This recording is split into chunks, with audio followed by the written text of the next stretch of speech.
Palacios, ¿qué razones le han llevado al Grupo Municipal de UPyD a entender que incluimos por primera vez a los titulares de fincas rústicas como sujetos pasivos de la nueva tasa y no los tuvieran ya en la contribución especial? Es que es lo mismo, vamos a ver. La preocupación de los grupos de que la nueva regulación vía tasa, de la tasa de extinción de incendios, suponga una alteración en cuanto a los destinatarios o a las obligados al pago, mejor dicho, de la tasa, es un error. Lo llevo diciendo desde el primer día al hilo de una información errónea publicada por un medio de comunicación. La nueva ordenanza que regula la tasa dice lo que dice, y también, cuando eso se omite en todas las intervenciones de todos los grupos, es que se extingue y se deroga la opción. Señora Presidenta, mire, la referencia a las fincas rústicas la encuentra usted en el artículo 6.1, cuando dice el componente de la fórmula de cálculo VC sub T representa la suma de los valores del impuesto de unidad urbana especiales y de naturaleza rústica del ejercicio inmediato anterior. De todos modos, en mi pregunta en ningún momento se incluye la expresión por primera vez. O sea, es la primera vez que yo lo pregunto. Pero yo no he dicho que este concepto se incluya o no por primera vez. Bien, vamos a ver. En respuesta a la portavoz del Partido Socialista, nos hablaba el señor delegado de acabar con una situación de inseguridad jurídica, económica, de inestabilidad. Nosotros somos conscientes de que esto también es un texto provisional, que también es posible que esté sujeto a alguna revisión, alguna modificación, y alguna modificación que desde luego desde el punto de vista técnico creo que es extremadamente necesaria, más allá de las consecuencias económicas y prácticas.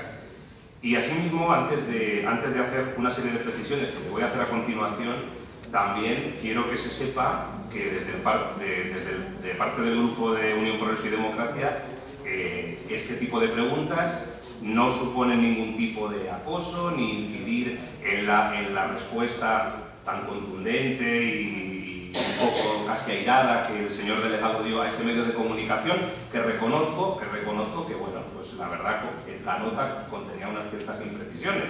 Dieron lugar a esa respuesta que fue entendida. Pero bien, pese a que la respuesta fue entendida, lo siento, pero siguen quedando con esta nueva ordenanza muchísimas dudas. Desde luego, no queda ninguna duda, por eso no lo decimos ninguno de los grupos, que la tasa sustituya a la contribución especial. Eso va de suyo, señor delegado, no hace falta que lo digamos, porque eso se entiende y está perfectamente explicado. Pero miren, yo sí que me he leído la ordenanza, como es cortita, he tenido tiempo y he tenido tiempo pues, de leerla con cierto detalle.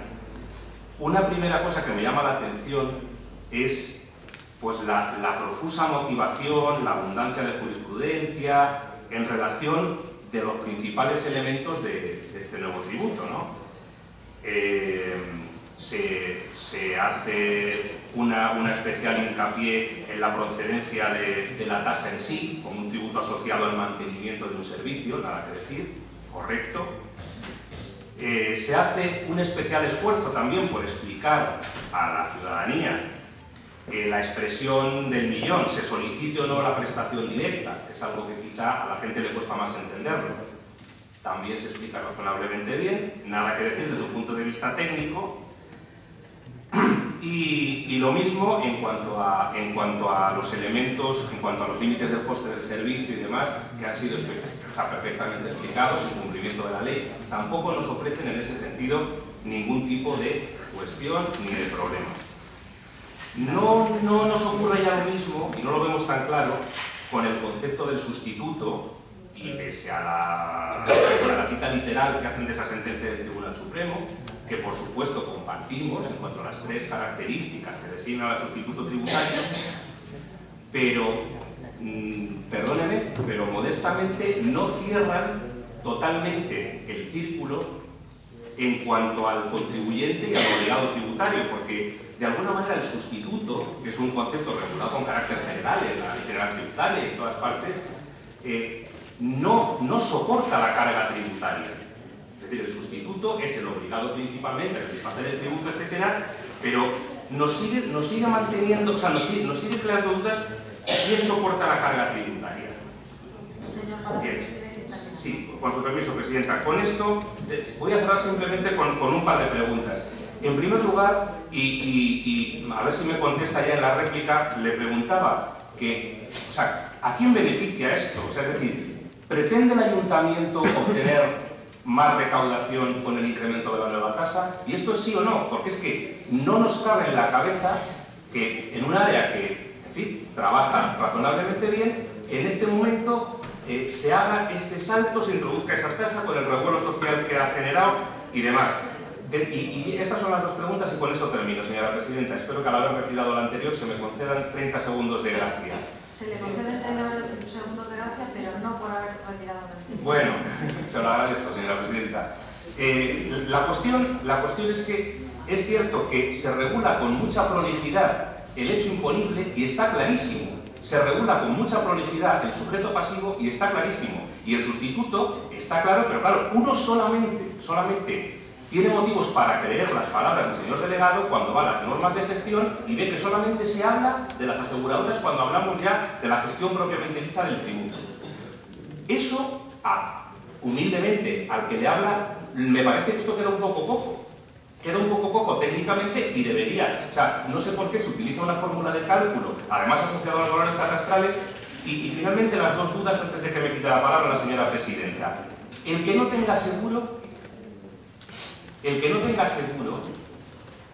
que con la redacción actual incurre plenamente en el hecho imponible, ¿qué va a ser de él? Usted ha contestado que no. La norma, desde nuestro punto de vista, no lo deja claro. ¿Por qué el artículo 6.1? Donde explica realmente la fórmula de cálculo. Y la segunda pregunta, si lo pagan las aseguradoras y damos por supuesto que no todas las fincas están aseguradas contra incendios, usted me ha parecido que decía que el 10% nada más no lo estaban. No voy a discutir el dato porque tampoco puedo contrastarlo en este momento, pero imaginémonos no, es un dato que hay fincas que no tienen suscrita una cobertura de incendios. Entonces, ¿es razonable que estos sujetos pasivos de alguna manera vean pagada por otros la parte que les correspondería como sujetos pasivos de la tasa? Estas son las dos preguntas.